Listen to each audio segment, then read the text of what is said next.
The concept of fallen angels is fascinatingly tragic. The idea of a celestial being originally dedicated to the service of good being corrupted and depraved and falling from grace is very, very compelling. And fallen angels have been a part of Magic the Gathering for most of the game's history.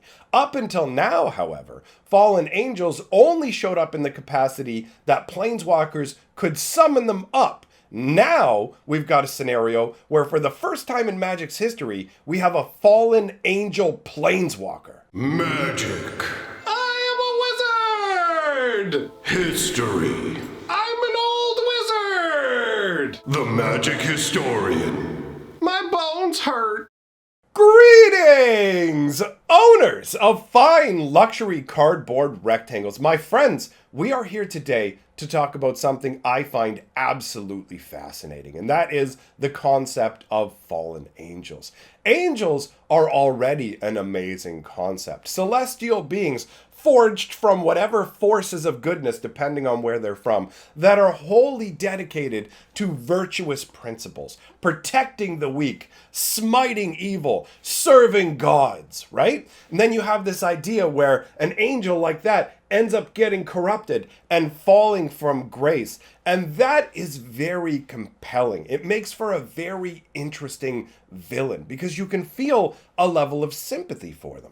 When you're dealing with fallen angels, it's far different than when you're dealing with somebody who essentially just started out as a villain. If you have someone and the first time you meet them, they're evil, the entire time you deal with them, they're evil, even if they're getting more depraved and sinking lower, it doesn't have the same visceral impact as the height of an angel collapsing down through the fall of grace to the depths of depravity, right? Because at one point, this angel was dedicated to protecting people and serving the forces of good.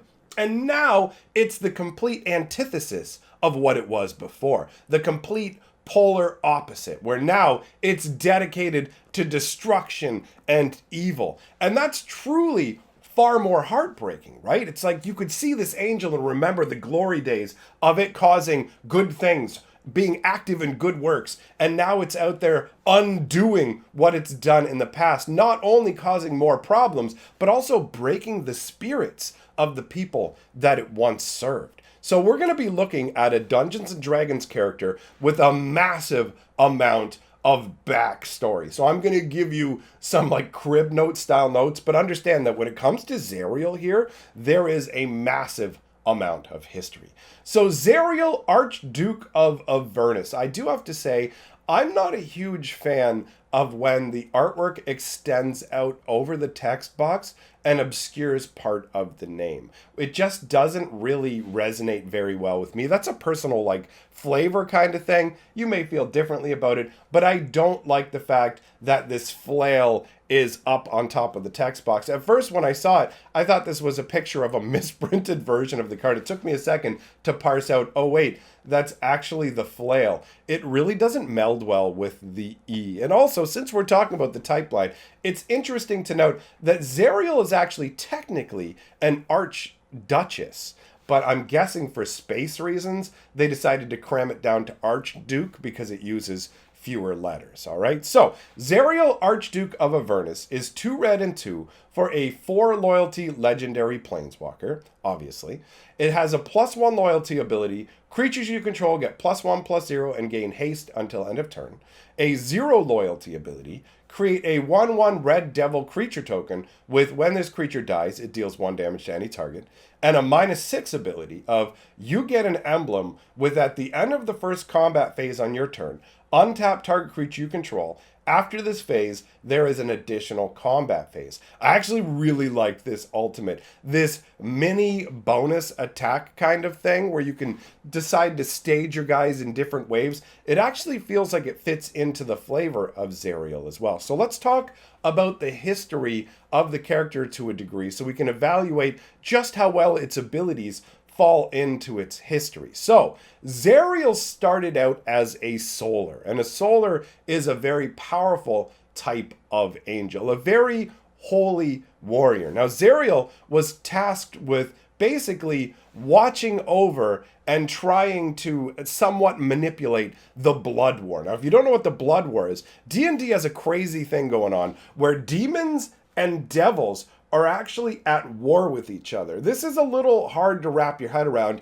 if you're used to lumping devils and demons together, okay? But Zariel here is an archdevil, and the demons are trying to overthrow the 9 devil hells. So each of these devil hells has a resident ruler, an archduke, the lord of the nines, as they're called. And Zariel is actually currently the archduke of the first devil hell. So they keep going down to lower levels and increasing in rank, right? So Zariel is one of the lower ranked archdevils, but is a very interesting one because she's been corrupted from being an angel. So tasked with looking over the blood wars, which is the constant incursions of the demons trying to take the devils down. Well, Zariel wanted to wipe them all out. Zariel couldn't help herself. She just wanted to get in there and was like, okay, look, if we just wipe out all the residents of this devil hell, then we won't have a problem anymore. This will all be resolved. We won't have to deal with this,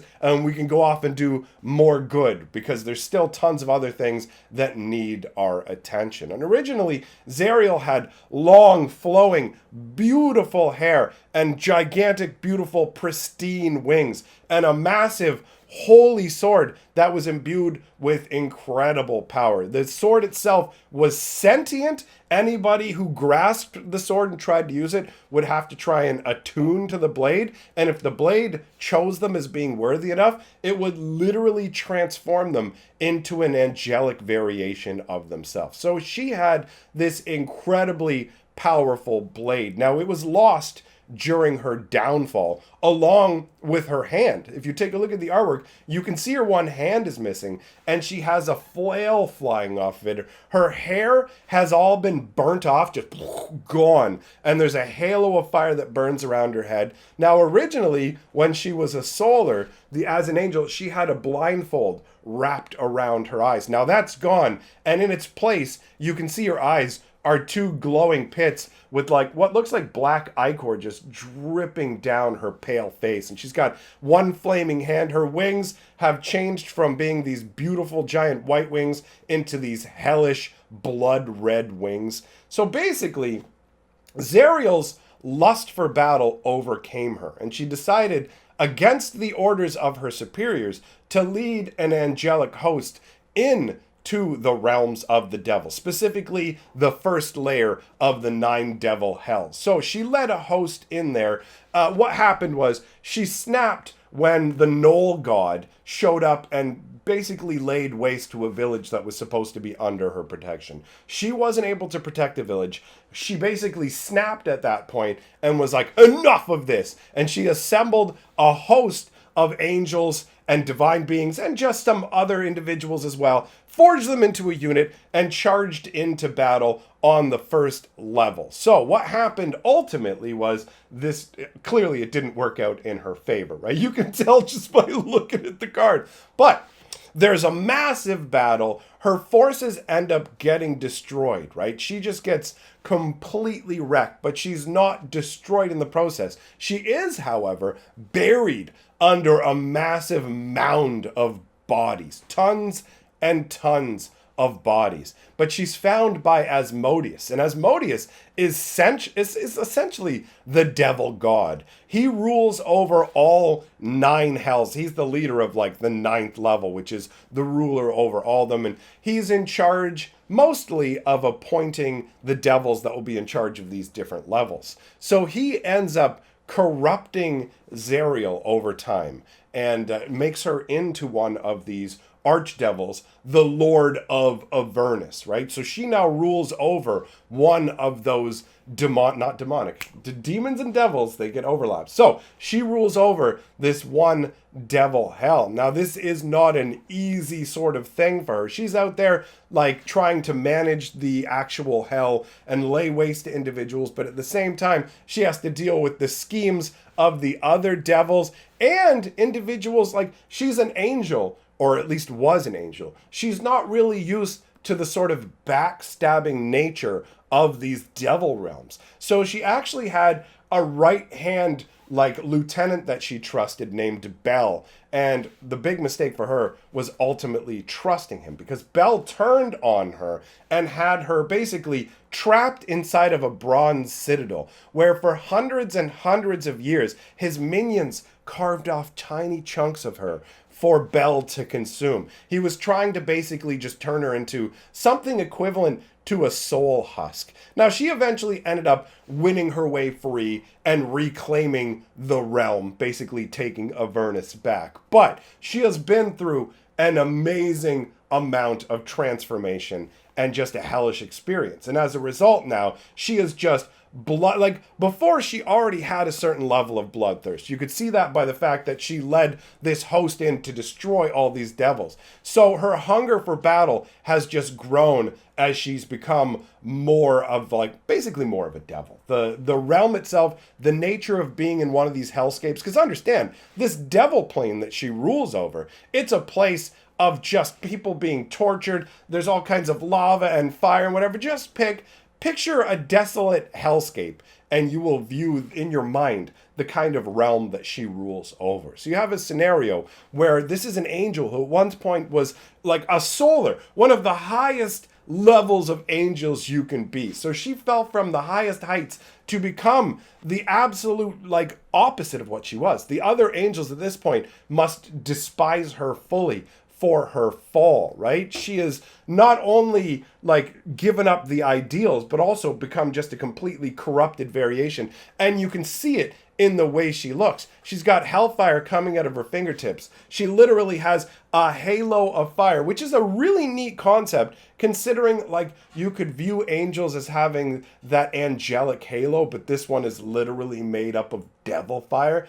Absolutely amazing, and a very intimidating look. You know what I mean? This is a pretty wild individual. So when you look at the abilities and break them down, the first ability, where it's creatures you control get +1/+0 and gain haste until end of turn, that makes perfect sense. She's whipping people into a frenzy. She's obsessed with engaging in battle and dealing with all of that, right? I mean, from the point that the Knoll God basically ate the village that was under her control, she was just relentlessly charging into battle, and she led a huge host that she, like, the crazy part is her ending up under a pile of their bodies. Imagine how much that would warp your mind. You're there to try and wipe out this threat, and instead you fail miserably. Everybody you bring along with you is dead, and you're trapped under the weight of their bodies. But since you're an angelic being, you're just there. It's not like you're going to run out of breath and lose your life, so you're just trapped there thinking about it.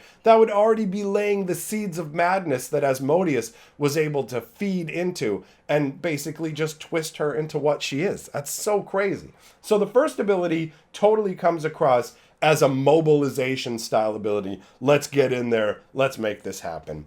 The second ability, create a 1/1 red devil creature token with when this creature dies, it deals 1 damage to any target. Well, that obviously feels right at home when we're dealing with an Archduke of a devil hell. That's what Avernus is, right? So that totally makes perfect sense. Being able to summon up devils and it have no effect on your loyalty, because you just have endless realms of devils coming in. So that's cool. And I also kind of like the idea of it not increasing the loyalty, because Zariel doesn't like summoning up these devils. Maybe there's a part of Zariel that remembers that, I was once an angel, and like this is distasteful to me, but not distasteful enough to decrease the loyalty, just on the level to be like, I'm not having a good time with this. If you don't know how I view Planeswalker loyalty abilities, is I view when you summon a Planeswalker as if that Planeswalker is essentially your ally, okay? And their loyalty just represents how they feel towards you.